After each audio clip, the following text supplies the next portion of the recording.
Hello friends, welcome back to my channel.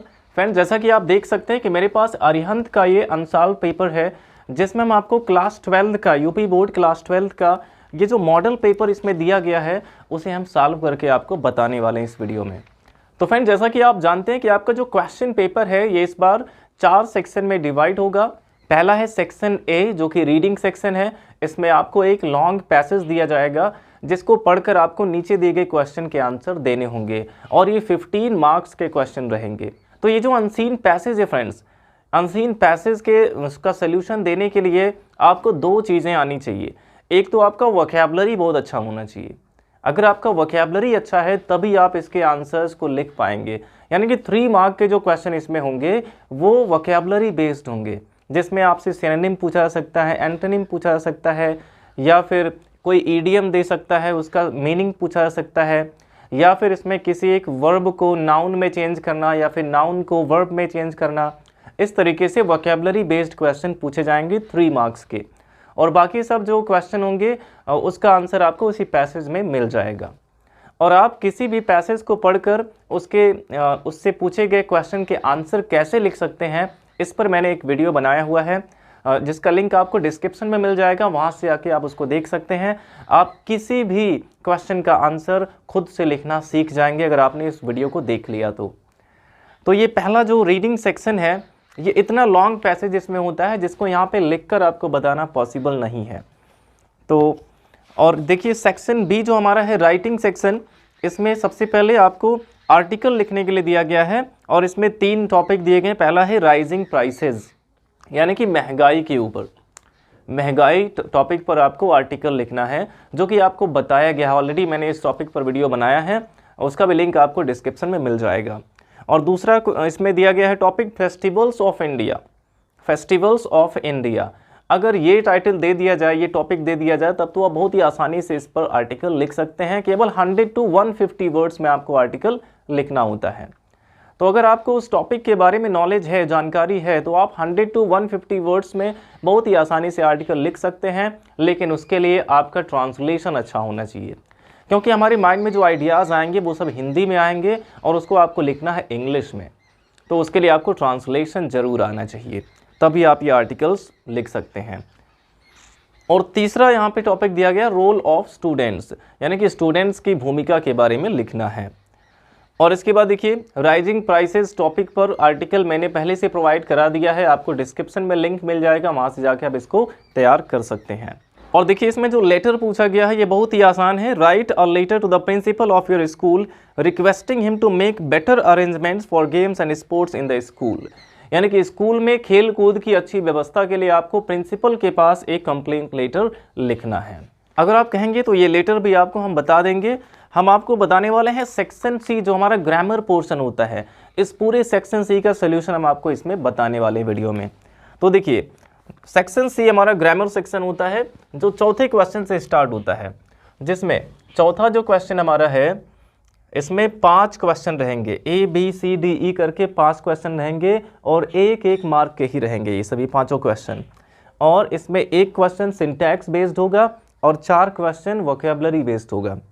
तो देखते हैं पहला जो दिया गया इसमें चौथे का ए वाला पूछा गया है, one who does not believe, one who does not believe, one who does not believe in the existence of God, in the existence of God, यानी कि एक ऐसा व्यक्ति जो ईश्वर के अस्तित्व पर विश्वास नहीं करता है, जो नहीं मानता है कि भगवान है। एक ऐसा व्यक्ति जो ईश्वर के होने पर विश्वास नहीं करता है उसको एथीस्ट कहा जाता है, और एक ऐसा व्यक्ति जो ईश्वर में विश्वास रखता है उसको थीस्ट कहते हैं। केवल एथीस्ट में से ए को हटा देना है। तो यहाँ पे जो हमारा करेक्ट ऑप्शन होगा वो होगा एथीस्ट, जो कि इसमें पहला ही ऑप्शन दिया गया है। तो one who does not believe in the existence of God, इसको हम एक वर्ड में क्या कह सकते हैं, एथीस्ट कह सकते हैं। ये हमारा इसमें करेक्ट ऑप्शन है। अगर रहता है कि one who believes in the existence of God, तो इसमें से आपको केवल ए हटा देना है। थीस्ट का मतलब आस्तिक हो जाएगा, जो ईश्वर में विश्वास करता है। तो ये इसमें करेक्ट ऑप्शन हमारा हो जाएगा। अब देखिए बी वाला जो क्वेश्चन पूछा गया है ये वन वर्ड सब्स्टिट्यूशन से था। To throw dust into my eyes, to throw dust into my eyes. अगर देखा जाए तो हिंदी में जो मुहावरा होता है आंखों में धूल झोंकना, वही सेंस इसका है, to throw dust into my eyes, आंखों में धूल झोंकना। और यहाँ पे कहा गया है मीन्स, यानी कि इसका मतलब क्या होगा। और इसमें भी आपको 4 ऑप्शन दिए जाएंगे। अब ये जो इसमें क्वेश्चन होंगे ये ऑप्शनल क्वेश्चन होंगे, इसमें आपको 4 ऑप्शन दिए जाएंगे। पहला दिया गया है to protect eyes, to protect eyes. Protect का मतलब क्या होता है, सुरक्षा करना, यानी आंखों की सुरक्षा करना। अब आंख में धूल झोंकना, आंख की सुरक्षा करना तो हो नहीं सकता है, यानी कि ये ऑप्शन हमारा बिल्कुल इनकरेक्ट है। और दूसरा ऑप्शन दिया गया इसमें blind with dust, blind with dust, यानी कि धूल से अंधा हो जाना, ब्लाइंड विद डस्ट। यानी कि ईडियम जो होते हैं, ईडियम एकदम उसका सटीक मीनिंग जैसा वो लिखा गया एग्जैक्ट मीनिंग उसका नहीं होता है, उसका कुछ अलग ही मीनिंग होता है। जो वर्ड्स इसमें यूज होते हैं ईडियम में, उसका जो सेंस है कुछ और ही रहता है। तो यहाँ पे ब्लाइंड विद डस्ट ये भी सेंस इसका नहीं हो सकता है। इसका यूज हम किस लिए करते हैं, आंखों में धूल झोंकने का मतलब क्या है, अगर आपको हिंदी में इसका मीनिंग पता होगा तो आप समझ जाएंगे। तीसरा ऑप्शन इसमें है टू कंफ्यूज और मिसलीड, टू कंफ्यूज और मिसलेड, यानी कि कंफ्यूज करना या फिर किसी को मिसलीड करना, यानी गुमराह करना हो जाएगा। और यहाँ पे चौथा ऑप्शन है टू बी ब्लाइंड, यानी अंधा हो जाना, टू बी ब्लाइंड यानी कि अंधा हो जाना। अब इसका टू बी ब्लाइंड भी सेंस नहीं हो सकता है, अंधा होना भी इसका सेंस नहीं है, तो इसका सेंस क्या हो सकता है, टू कंफ्यूज और मिसलेड, किसी को कंफ्यूज करना या फिर उसको गुमराह करना। आंखों में धूल झोंकना यानी कि किसी की नज़रों के सामने ही उससे झूठ बोलना, उसको धोखा देना, तो इसको हम कह सकते हैं टू कंफ्यूज और मिसलीड। यानी कि ऑप्शन ये तीसरा वाला जो ऑप्शन ये हमारा करेक्ट है। तो इस तरीके से फ्रेंड्स अब आपके लिए वोकैबुलरी का क्वेश्चन थोड़ा सा इजी हो जाएगा, क्योंकि इसमें ऑप्शन दिए जाएंगे और आप उसमें गेस भी कर सकते हैं। और देखिए इसमें सी वाला जो क्वेश्चन पूछा गया है वो है the synonym of adversities, the synonym of adversity. Adversity का इसमें आपसे सिनोनिम पूछा गया, यानी कि पर्यायवाची पूछा गया है। इसका सिमिलर मीनिंग वाला एक वर्ड पूछा गया है, जिसमें पहला ऑप्शन दिया गया है फेलियर, पहला ऑप्शन इसमें है फेलियर। नेक्स्ट ऑप्शन इसमें है helplessness, helplessness, helplessness. Third option हमारा है मिसफॉर्च्यून, मिसफॉर्च्यून। और फोर्थ ऑप्शन है क्राइसिस, फोर्थ ऑप्शन है क्राइसिस। तो फ्रेंड्स इसका सिनोनिम अगर आपको बताना है तो सबसे पहले इसका मीनिंग आपको आना चाहिए। एडवर्सिटी का मतलब क्या होता है, एडवर्सिटी यानी कैलेमिटी, कैलेमिटी यानी कि आपदा, दुर्भाग्य, बैड लक जिसको कह सकते हैं, बैड लक। तो यहाँ पे बैड लक के लिए कौन सा वर्ड यूज हुआ है, फेलियर नहीं हो सकता है, हेल्पलेसनेस ये भी नहीं हो सकता है, मिसफॉर्च्यून का मतलब होता है दुर्भाग्य, मिसफॉर्च्यून का मतलब दुर्भाग्य होता है, यानी कि एडवर्सिटी का सिनोनिम यहाँ पे कौन सा हो जाएगा, मिसफॉर्च्यून, ये ऑप्शन करेक्ट है। और क्राइसिस का मतलब होता है संकट, तो यहाँ पे मिसफॉर्च्यून जो है ये एडवर्सिटी का एग्जैक्ट सिनोनिम होगा। और इसके बाद देखिए फ्रेंड्स अगला क्वेश्चन पूछा गया है, डी वाला है, it was her, it was her who came running into the class, who came running into the class। और इसमें भी 4 ऑप्शन दिए गए हैं और पूछा गया है कि इसमें किस पार्ट में एरर है। 4 ऑप्शन क्या क्या दिया गया है इसमें, पहला है हर, दूसरा है केम, तीसरा है रनिंग, रनिंग, और चौथा है into. It was her who came running into the class, यानी कि यह वो ही थी जो दौड़ते हुए क्लास में आई थी। तो क्या आप में से कोई भी लोग बता सकते हैं कि इसमें एरर क्या हो सकता है? It was her who came running into the class. अगर आप इसमें थोड़ा सा माइंड लगाते हैं तो आपको लगेगा इसमें जो प्रेपोजिशन यूज हुआ है इनटू, यहाँ पे एरर हो सकता है, क्योंकि इट ये तो सब्जेक्ट है इसका, इट के साथ वॉज का यूज होता ही है, और हु यहाँ पे आया हुआ है क्योंकि एक पर्सन की बात हुई है तो हु का यूज इसमें करेंगे ही, तो इसमें भी एरर नहीं लग रहा है। और जो दौड़ते हुए क्लास में आई थी पास्ट इंडेफिनिट है, तो इसमें सेकेंड फॉर्म केम तो आएगा ही, इसमें कोई दिक्कत नहीं है। और रनिंग यहाँ पे पार्टिसिपल की तरह यूज हुआ है, प्रेजेंट पार्टिसिपल, तो वर्ब की आईएनजी फॉर्म इसमें रहेगी ही, यहाँ भी कोई एरर नहीं है। आप सोचेंगे यहाँ पे इनटू गलत हो सकता है, इन और इनटू, आपको लगेगा कि यहाँ पे इनटू नहीं बल्कि इन होना चाहिए। इन और इनटू में डिफरेंस क्या होता है, कैसे आप जानेंगे यहाँ पे इन लगाना या फिर इनटू लगाना है?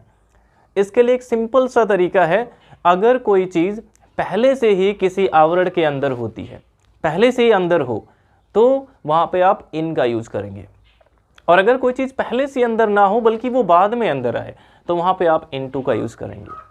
तो वह दौड़ते हुए कमरे में आई, क्लास में आई, यानी कि वो पहले से क्लास में नहीं थी इसीलिए वो दौड़ते हुए क्लास में आई, तो पहले से नहीं थी तो यहाँ पे इन नहीं आ सकता। दौड़ते हुए क्लास में आई तो वहाँ पे इनटू ही लगना चाहिए, तो यहाँ पे इनटू में भी कोई भी एरर नहीं है, ये भी करेक्ट यहाँ पे प्रेपोजिशन है। तो इसमें मिस्टेक क्या है बता देते हैं, यहाँ पे मिस्टेक यहाँ है हर, इट वॉज हर जो यहाँ पे दिया गया है, इट वॉज या फिर इट इज के साथ यहाँ पे सब्जेक्टिव केस आना चाहिए, और यहाँ पे ऑब्जेक्टिव केस हर का यूज किया गया है। आपको याद रखना है कि जब भी इट इज या फिर इट वॉज करके आएगा तो उसके बाद जो है यहाँ पे सब्जेक्टिव केस होना चाहिए, हु के पहले यहाँ पे सब्जेक्टिव केस होना चाहिए, यानी कि इट वॉज हर नहीं, यहाँ पे इट वॉज शी होना चाहिए। It was she who came running into the class, ये हमारा करेक्ट सेंटेंस होगा। तो इसमें हर जो यहाँ पे दिया गया इसी में एरर है, यानी कि पहला ऑप्शन हमारा करेक्ट है। तो जिस पार्ट में हमारा एरर है वही करेक्ट ऑप्शन होगा, उसी को टिक करना है। तो इसमें पहले पार्ट हर में ही एरर था, इसलिए ये हमारा करेक्ट ऑप्शन है।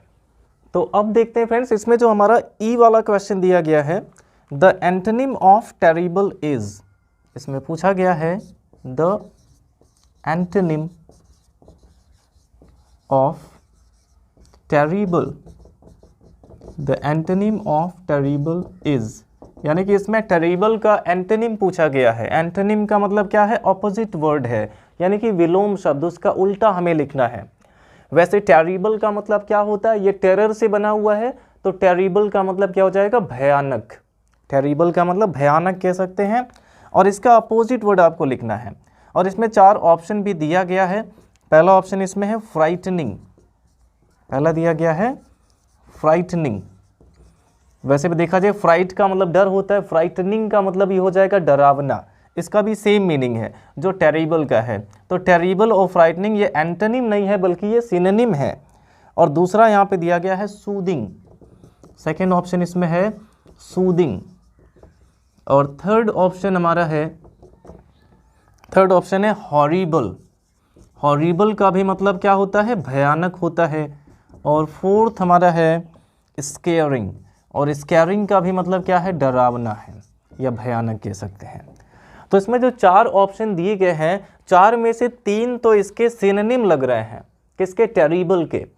कौन कौन सी, फ्राइटनिंग का मतलब डरावना भी कह सकते हैं, हॉरिबल का भी मतलब भयानक या डरावना कह सकते हैं, स्केयरिंग का भी मतलब डरावना या भयानक कह सकते हैं।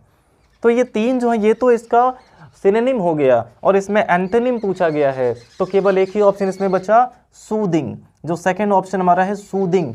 सूदिंग का मतलब क्या होता है, खुश करने वाला, मन को खुश कर देने वाला, सूदिंग। तो यहाँ पे डरा देने वाला और मन को खुश कर देने वाला, यानी कि यहाँ पे टेरिबल का जो एंटोनिम है वो क्या हो जाएगा, सूदिंग हो जाएगा। तो फ्रेंड्स इस तरह से हम इसको सॉल्व कर सकते हैं। आपको इसमें करना क्या है, जब आप आंसर शीट में लिखेंगे तो आपको केवल आंसर नंबर 4 फिर ए, जो ABCDE करके दिया गया है, जैसे मान लीजिए यहाँ पे आप लिखेंगे आंसर नंबर 4, आंसर शीट पे आपको लिखना है आंसर नंबर 4, और इधर जो आप लाइनिंग किए रहते हैं, मान लीजिए चौथे का ए वाला जो है, तो यहाँ पे आप ए डालेंगे, और इसमें करेक्ट ऑप्शन हमारा पहला है, पहला करेक्ट ऑप्शन है। तो यहाँ पे आप लिख देंगे जो करेक्ट ऑप्शन है, जो नंबर वो नंबरिंग आप यहाँ पे लिखेंगे, और उसके बाद वो जो इसमें वर्ड दिया गया होगा पूरा वो ऑप्शन भी आपको लिखना होगा। जैसे चौथे के ए में ये पहला वाला सही ऑप्शन है जो कि है एथीस्ट। तो बस आपको ऐसे ही आंसर शीट में लिखना होगा, आपको पूरा का पूरा क्वेश्चन या फिर चारों ऑप्शन लिखने की ज़रूरत नहीं है। ऊपर आप डाल देंगे आंसर नंबर 4, और यहाँ पे जो आप लाइनिंग किए रहते हैं वहाँ पे ए बी सी करके आप लिख सकते हैं। मान लीजिए बी वाले में करेक्ट ऑप्शन हमारा है तीसरा वाला, टू कन्फ्यूज़ और मिसलेड। बी वाले में तीसरा हमारा करेक्ट ऑप्शन है, देखिए टू कन्फ्यूज़ और मिसलेड। तो आप यहाँ पे लिखेंगे, यहाँ पे बी किए ही हैं, तीसरा वाला ऑप्शन करेक्ट है तो सही नंबरिंग आपको डालना होगा। यहाँ पे तीसरा करेक्ट है तो नंबर 3 यहाँ पे डालेंगे, और जो पूरा ऑप्शन इसमें दिया गया ये आपको पूरा लिखना होगा। जैसे दिया गया टू कन्फ्यूज़ और मिसलेड, तो ये पूरा का पूरा ऑप्शन भी आपको लिखना होगा। जो करेक्ट ऑप्शन है केवल वही वाला, आपको चारों ऑप्शन लिखने की ज़रूरत नहीं है। इस तरीके से आप अपने आंसर शीट में लिख सकते हैं। तो ये सेक्शन सी का जो पहला क्वेश्चन होता है, चौथा वाला, जिसमें 5 क्वेश्चन रहते हैं, ये आपको बता दिया गया। अब इसके बाद हम 5वां देख लेते हैं जिसमें नरेशन, सिंथेसिस, ट्रांसफॉर्मेशन और सिंटैक्स से क्वेश्चन पूछे जाते हैं। अब देखते हैं फ्रेंड्स, सेक्शन सी यानी कि ग्रामर सेक्शन का जो दूसरा क्वेश्चन रहेगा उसमें वो 5वां क्वेश्चन है। इसमें ए वाला दिया गया है, change any one of the following in indirect speech. इसमें ए वाला जो रहेगा वो डायरेक्ट से हमें इनडायरेक्ट स्पीच में चेंज करना होगा, और इन सभी में आपको 2-2 क्वेश्चन दिए रहेंगे। सभी में 2-2 क्वेश्चन दिए रहेंगे और दोनों में से आपको केवल एक ही करना है, चाहे वो नरेशन का हो, सिंथेसिस का हो, ट्रांसफॉर्मेशन का हो, सिंटैक्स का हो, या फिर इसमें जो होमोफोन्स के भी क्वेश्चन इसी वाले में पूछे गए हैं। तो आपको केवल उसमें से एक ही करना है, सभी में 2-2 ऑप्शन दिए गए हैं। तो इसमें जो पहला दिया गया है, पहला है he said to them put your books on the table, put your books on the table। ये दिया गया डायरेक्ट स्पीच का एक सेंटेंस जिसको आपको इनडायरेक्ट स्पीच में चेंज करना है। तो सबसे पहले आप देखेंगे इसमें जो रिपोर्टेड स्पीच यानी इन्वर्टेड कॉमा के अंदर वाला जो पोर्शन है, ये देखेंगे किस टाइप का सेंटेंस है। ये असर्टिव है, इंपेरेटिव है, ऑप्टेटिव है, या फिर इंट्रोगेटिव है, या एक्सक्लामेटरी है। ये आपको देखना होगा पांचों में से कौन सा टाइप है ये। तो इसके लिए आप देखेंगे ये जो इसमें सेंटेंस है ये स्टार्ट किससे है, पुट से स्टार्ट है। और पुट मीन्स क्या होता है, रखना। पुट क्या है, एक वर्ब है। अगर सेंटेंस एक वर्ब से स्टार्ट होता है तो वो किस टाइप का सेंटेंस होता है, इंपेरेटिव सेंटेंस। ये एक वर्ब से स्टार्ट है यानी कि ये एक इंपेरेटिव सेंटेंस है। और जब ये इंपेरेटिव सेंटेंस है तो इसमें या तो रिक्वेस्ट होगा, ऑर्डर होगा, एडवाइस होगा, या फिर मना किया गया होगा। तो इनमें से क्या है, ही सेड टू देम, उसने उनसे कहा, put your books on the table, यानी कि अपनी किताबें मेज पर रख दो। तो एक तरीके से देखा जाए तो इसमें एडवाइस भी कह सकते हैं या फिर ऑर्डर कह सकते हैं। सबसे ज़्यादा इसमें ऑर्डर की संभावना लग रही है। तो आप यहाँ पे क्या करेंगे, सेड टू को चेंज कर देंगे ऑर्डर्ड में, ये हो जाएगा ही ऑर्डर्ड देम। यहाँ पे आपको सेड टू को ऑर्डर्ड में चेंज करना होगा, ही ऑर्डर्ड देम। और जब भी आप रिक्वेस्टेड, ऑर्डर्ड, एडवाइज्ड या फिर फॉरबेड का यूज़ करते हैं तो कॉमा की जगह पे आपको टू का यूज़ करना होता है, यानी कि यहाँ पे इन्फिनेटिव का यूज़ करते हैं। तो कॉमा की जगह पे टू आ जाएगा और टू के तुरंत बाद वर्ब की फर्स्ट फॉर्म होनी चाहिए। वर्ब इसमें क्या है, पुट है, तो यहाँ पे टू पुट हो जाएगा। अब योर को चेंज करना है। योर कौन सा पर्सन है, सेकेंड पर्सन, और सेकेंड पर्सन को चेंज करते हैं ऑब्जेक्ट के अकॉर्डिंग। ऑब्जेक्ट इसमें देम है। अब देखेंगे इसका केस कौन सा है, तो योर जो है ये पॉजिटिव केस है, तो इसलिए इसके जगह पे देम का पॉजिटिव केस दियर हो जाएगा। यहाँ पे दियर बुक्स हो जाएगा, put their books on the table. तो इस तरीके से आप इसको इनडायरेक्ट में चेंज कर सकते हैं। He ordered them to put their books on the table, यानी कि उसने उन्हें आदेश दिया कि वे अपनी अपनी किताबें मेज पर रख दें। अब देखिए इसमें जो दूसरा क्वेश्चन पूछा गया नरेशन से, 2 क्वेश्चन है, 2 में से केवल एक ही को करना है। और आप जिसमें ज़्यादा कॉन्फिडेंट रहेंगे, जो आपको बिल्कुल लगेगा कि हाँ ये मुझे आ रहा है, ये मैं एकदम सही सही कर सकता हूँ, आपको वही केवल करना है। और दो में से कोई एक तो बहुत ही आसान दिया रहता है, जैसे ये देखिए ये भी बहुत ही आसान था। दूसरा है जिमी सेड, उसको भी देख लेते हैं, भले ही एक ही करना है। दूसरा दिया गया है Jimmy said I want to study medical science father. I want to study medical science father. अब यहां पे देखिए फंसा दिया, लास्ट में ये फादर देके आपको फंसा दिया गया है इसमें। जिमी ने कहा I want to study medical science father, यानी कि पिताजी मैं मेडिकल साइंस पढ़ना चाहता हूं। तो इसमें फादर को यहां कॉमा लगा के रख दिया गया है, यानी कि जिमी ने किससे कहा है, फादर से कहा, अपने पिता से कहा। जिमी ने किससे कहा, अपने पिता से कहा है कि मैं मेडिकल साइंस पढ़ना चाहता हूं। और किसने किससे कहा, ये पोर्शन होता है रिपोर्टिंग स्पीच का। किसने किससे कहा, ये रिपोर्टिंग स्पीच में आना चाहिए, यानी कि इन्वर्टेड कॉमा के बाहर होना चाहिए। तो जिमी ने किससे कहा, अपने पिता से कहा।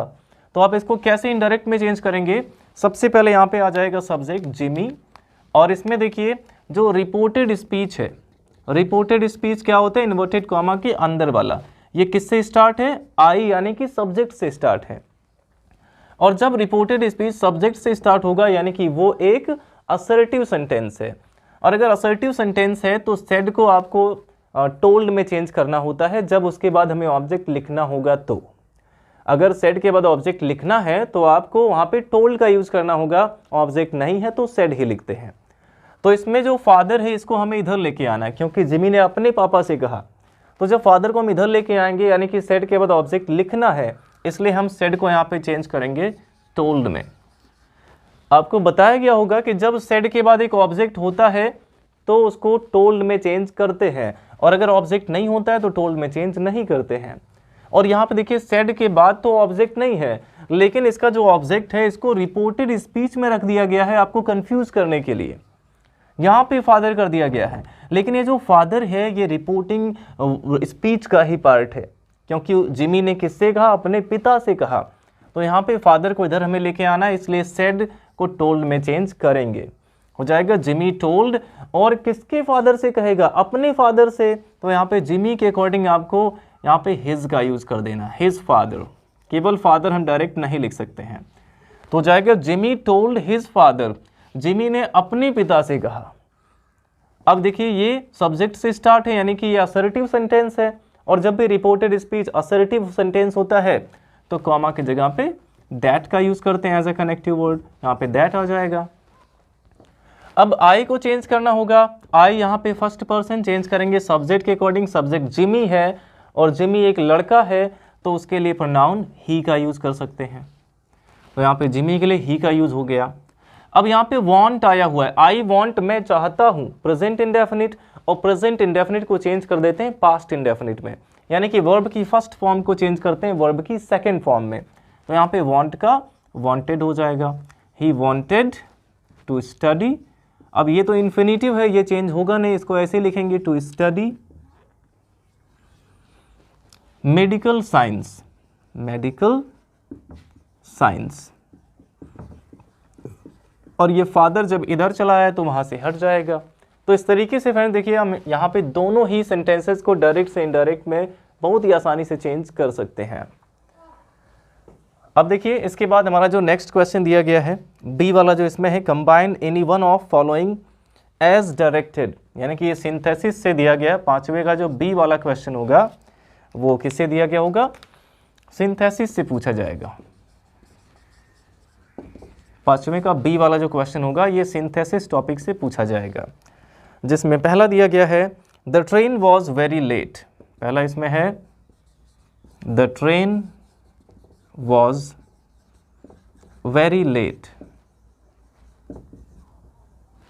और दूसरा सेंटेंस दिया गया है we could not reach there, we could not reach there. और ब्रैकेट में दिया गया कि हमें इसको कंबाइन करना है एक कॉम्प्लेक्स सेंटेंस में। इसे हमें कॉम्प्लेक्स सेंटेंस में कंबाइन करना है। The train was very late, सबसे पहले इसका सेंस समझते हैं, इसका मीनिंग क्या है। यानी ट्रेन बहुत लेट थी। We could not reach there, हम वहाँ पहुँच नहीं पाए। ट्रेन बहुत लेट थी, हम वहाँ पहुँच नहीं पाए। तो इसमें देखिए एक रीज़न बताया गया है, हम वहाँ क्यों नहीं पहुँच पाए, क्योंकि ट्रेन बहुत लेट थी। और इसको अगर कॉम्प्लेक्स बनाना है तो कॉम्प्लेक्स में एक क्लॉज को डिपेंडेंट बनाना है। अगर हम यहाँ पे क्योंकि कर देते हैं, क्योंकि ट्रेन बहुत लेट थी, तो ये एक डिपेंडेंट क्लॉज बन गया। यानी कि अगर रीज़न बताया गया है, रीज़न अगर दिया गया है इसमें और उसको आपको कॉम्प्लेक्स बनाना है तो उसमें आप बिकॉज का यूज़ करेंगे। कॉम्प्लेक्स बनाने के लिए रीज़न होने पर बिकॉज का यूज़ करना होगा। और अगर बिकॉज का यूज़ करना है तो सबसे पहले रिजल्ट हमें लिखना होगा कि उसका रिजल्ट क्या हुआ ट्रेन लेट होने का। We could not reach there, हम वहाँ नहीं पहुँच पाए। तो जब भी आप बिकॉज का यूज़ करते हैं तो पहले आप रिजल्ट लिखेंगे, रीज़न को बाद में लिखना है। तो we could not reach there, ये इसका रिजल्ट है, सबसे पहले इसको लिखेंगे, we could not reach there. अब यहां पे आप बिकॉज का यूज कर सकते हैं, because the train was very late, because the train was very late. अब चाहें तो आप इस प्रकार से बना सकते हैं बिकॉज का यूज करके, या तो आपको एक और तरीका बताया गया इसमें सो दैट का आप यूज कर सकते हैं। यानी कि ट्रेन इतनी लेट थी कि हम वहां नहीं पहुंच पाए। ट्रेन इतनी लेट थी, the train was so late that we could not reach there, ऐसे भी आप इसको बना सकते हैं। The train was so late that we could not reach there. तो ऐसे भी आप इसको कंबाइन कर सकते हैं, ये भी कॉम्प्लेक्स सेंटेंस ही हुआ। या तो आप इसमें बिकॉज लगाते हैं या फिर सो दैट का यूज इसमें आप कर सकते हैं। और ये सो दैट और भी ज़्यादा सुटेबल है, केवल आपको वेरी की जगह पे सो करना है और फुल स्टॉप की जगह पे दैट कर देना है। The train was so late that we could not reach there. तो इस तरीके से आप इसको कॉम्प्लेक्स सेंटेंस में कंबाइन कर सकते हैं। अब देखिए अगला जो इसमें दिया गया है, सिंथेसिस से ही दूसरा क्वेश्चन जो दिया गया है, night came on, night came on,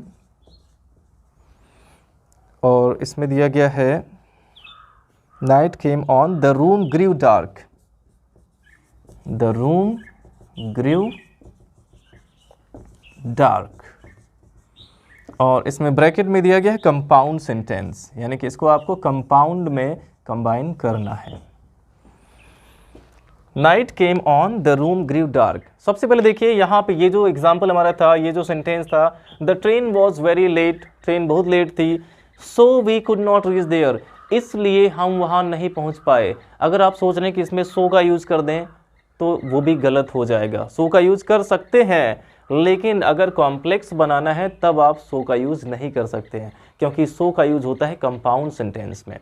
यहाँ पे आप बिकॉज लगा सकते हैं या फिर सो दैट का यूज़ कर सकते हैं। अब ये जो दिया गया है नाइट केम ऑन, यानी कि रात हो गई, द रूम ग्रीव डार्क, और कमरे में अंधेरा हो गया। रात हो गई और कमरे में अंधेरा हो गया, यानी कि रात हो गई इसलिए कमरे में अंधेरा हो गया। क्योंकि कंपाउंड बनाना है इसलिए यहाँ पे आप सो का यूज कर सकते हैं। तो इसको हम कैसे कंबाइन करेंगे, night came on, so the room grew dark, so the room grew dark. इस तरीके से आप इसको कंबाइन कर सकते हैं यहाँ पे सो का यूज करके। अगर कंपाउंड बनाना है तो उसमें सो या देयरफॉर लगा सकते हैं। हो जाएगा night came on, so the room grew dark, रात हो गई इसलिए कमरे में अंधेरा हो गया। तो इस तरीके से आप इन सभी क्वेश्चन को सॉल्व कर सकते हैं। अभी और भी क्वेश्चन हम इसके आगे देख लेते हैं। तो अब देखते हैं फ्रेंड्स, इसमें जो सी वाला क्वेश्चन दिया गया है, जो इसमें पांचवे का सी वाला क्वेश्चन है, पांचवे का सी, और ये किससे पूछा गया, ये ट्रांसफॉर्मेशन से पूछा गया है। इसमें ट्रांसफॉर्मेशन से क्वेश्चन पूछा गया है, जिसमें हम पहला देख लेते हैं। इसमें पहला क्वेश्चन क्या है, पहला क्वेश्चन इसमें दिया गया है, it is time to learn our lessons, it is time to learn our lessons. और ब्रैकेट में यहाँ पे दिया गया है पैसिव वॉइस, इसको पैसिव वॉइस में चेंज करना है। और फ्रेंड्स आपको पहले ही बताया गया है कि जब भी इट इज़ टाइम या इट वॉज टाइम से स्टार्ट होता है एक्टिव वॉइस का सेंटेंस हमारा, अगर इट इज़ टाइम या फिर इट वॉज टाइम से स्टार्ट होता है तो आप सबसे पहले टाइम तक तो वैसे लिख लेंगे, टाइम तक आपको लिख लेना है। तो पहले क्या हो जाएगा, इट इज़ टाइम। इसका मतलब क्या है कि यह अपना पाठ तैयार करने का समय है, और ये सच्चाई है कि अब आप सभी को अपना अपना पाठ तैयार करने का समय आ गया है। तो इट इज़ टाइम, इसको पहले आप इतना लिख लेंगे, और इसके बाद आपको क्या करना है, इसमें जो ऑब्जेक्ट है यहाँ पे जो टू दिया गया है, इन्फिनिटी वाला जो टू है, इसके जगह पे फॉर का यूज़ करना होगा। हो जाएगा it is time for, time के बाद फॉर का यूज़ करना है। और फॉर के बाद देखेंगे इसमें जो ऑब्जेक्ट है इसको इधर लेके आएंगे। ऑब्जेक्ट इसमें क्या है, वर्ब के बाद आया है आवर लेसन्स, तो यहाँ पे आवर लेसन्स आ जाएगा। It is time for our lessons. और इसके बाद यहाँ पे जो इन्फिनेटिव है टू लर्न, टू लर्न ये इन्फिनेटिव है। इन्फिनेटिव का पैसिव वॉइस क्या होता है, टू बी प्लस V3, तो टू लर्न यहाँ पे है तो हो जाएगा टू बी, और लर्न का यहाँ पे थर्ड फॉर्म यूज करेंगे learned, to be learned. It is time for our lessons to be learned. इस तरीके से आप इसको पैसिव वॉइस में चेंज कर सकते हैं। जब भी इट इज़ टाइम से स्टार्टिंग होगा तो पहले आप टाइम तक लिख लेंगे, फिर यहाँ पे जो इन्फिनिटिव वाला टू है उसके जगह पे फॉर का यूज़ करेंगे, और फिर इसमें वर्ब के बाद जो आया हुआ है ऑब्जेक्ट इसको इधर लेके आएंगे फॉर के बाद। फिर इसमें जो इन्फिनिटिव वाला पोर्शन बचा टू लर्न, इसका पैसिव वॉइस बनाएंगे तो टू बी प्लस V3 हो जाएगा, जैसे यहाँ पे टू बी लर्नड हो गया। तो अब देखते हैं फ्रेंड्स यहाँ पे जो हमारा दूसरा क्वेश्चन दिया गया है ट्रांसफॉर्मेशन से, दूसरा क्वेश्चन दिया गया है डिग्री ऑफ कंपेरिजन से। शी इज़ मोर इंटेलिजेंट, ये है she is more intelligent, she is more intelligent than any other girl in the class, than any other girl in the class। और यहाँ पे ब्रैकेट में लिखा गया है सुपरलेटिव डिग्री, यानी कि इसको आपको सुपरलेटिव डिग्री में चेंज करना है।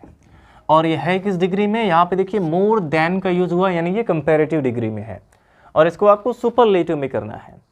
तो कंपैरेटिव से सुपरलेटिव बनाते समय आपको केवल इतना देखना है कि यहाँ पे एनी अदर आया है या फिर मेनी अदर, केवल इतना ही ध्यान देना है।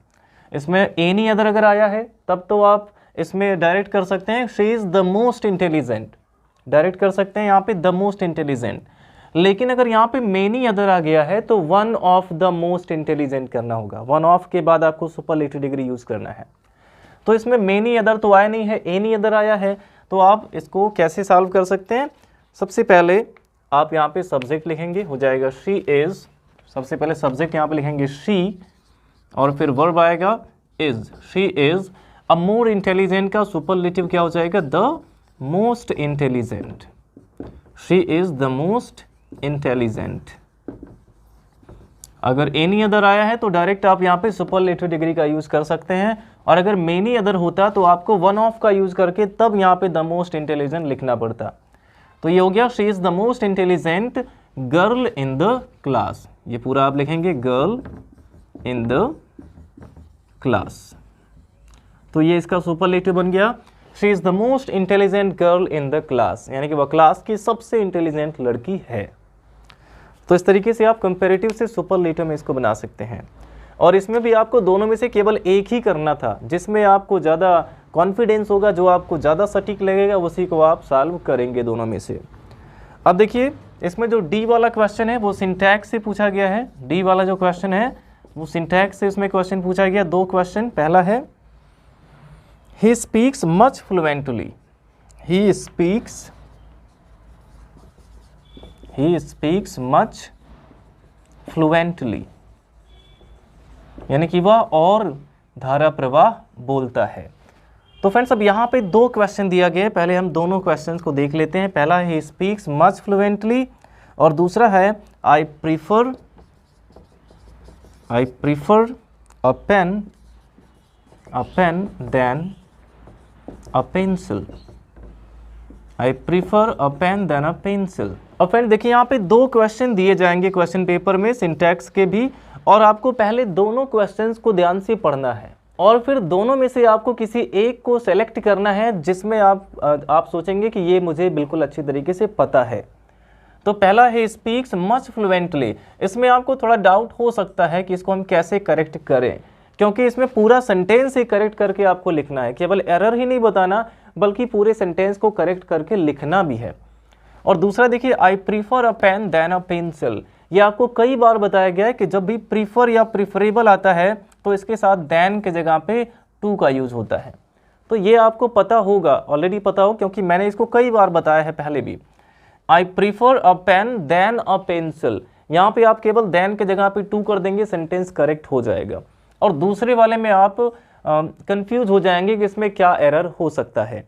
तो आपको अगर ये सही लग रहा है दूसरा वाला आप कर सकते हैं तो आप दूसरा ही करिए, जो आपको अच्छे से आता है आपको वही करना है।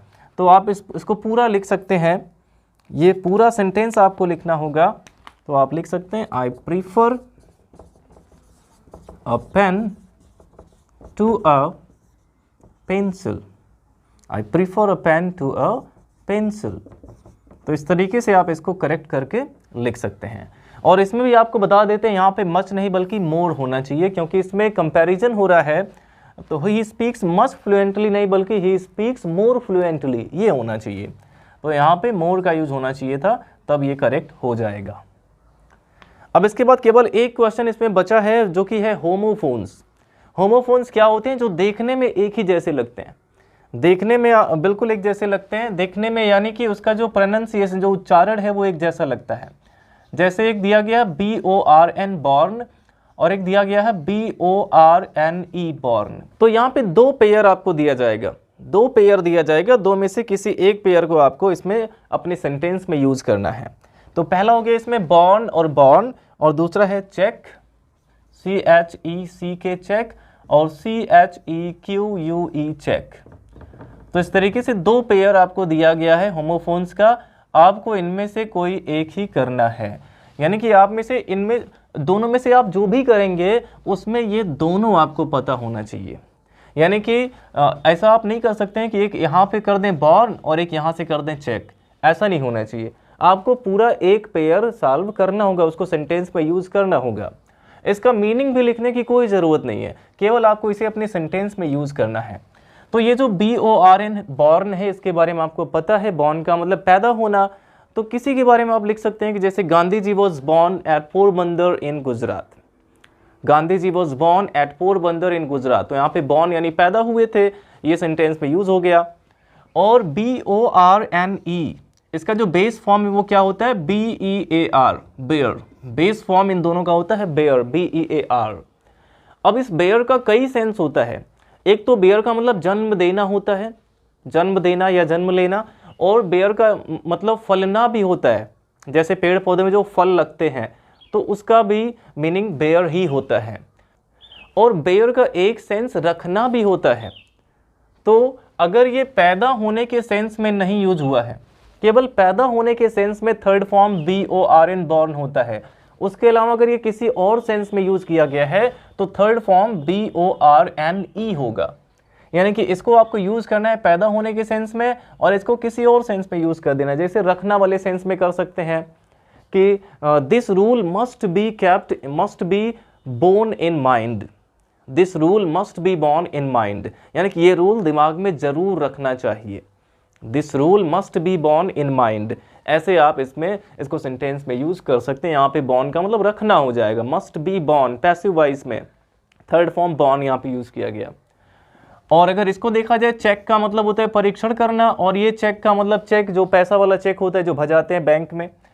तो ये दोनों, इसके ऊपर आपको एक एक सेंटेंस लिखना है। CHECK चेक का मतलब रोकना या फिर परीक्षण करना होता है। तो आप कह सकते हैं कि the police checked me at the crossing. The police checked me at the crossing yesterday. कल चौराहे पर पुलिस ने मुझे चेक किया था, रोका था। और ये जो है चेक, यहाँ पे कर सकते हैं कि the bank did not accept the cheque. The bank did not accept the cheque, यानी बैंक ने चेक को एक्सेप्ट नहीं किया। तो इस तरीके से आप इसको अपने सेंटेंस में यूज कर सकते हैं। तो फ्रेंड्स, ये जो सेक्शन सी है इसमें लगभग सारे क्वेश्चन हो गए हैं, केवल एक क्वेश्चन इसमें बचा हुआ है जो कि है passage translation, Hindi to English passage translation. और ये अब आपको हम नेक्स्ट वीडियो में बताएंगे जो पैसेज इसमें दिया गया है। आई होप इतना आपको क्लियरली समझ में आया होगा और इससे आपको बहुत ही हेल्प मिली होगी। तो वीडियो अच्छा लगा हो तो लाइक करिएगा, और अगर आप हमारे अपकमिंग वीडियोज़ भी देखना चाहते हैं तो चैनल को सब्सक्राइब जरूर करें और अपने सभी फ्रेंड्स के साथ शेयर जरूर करें। Thanks for watching.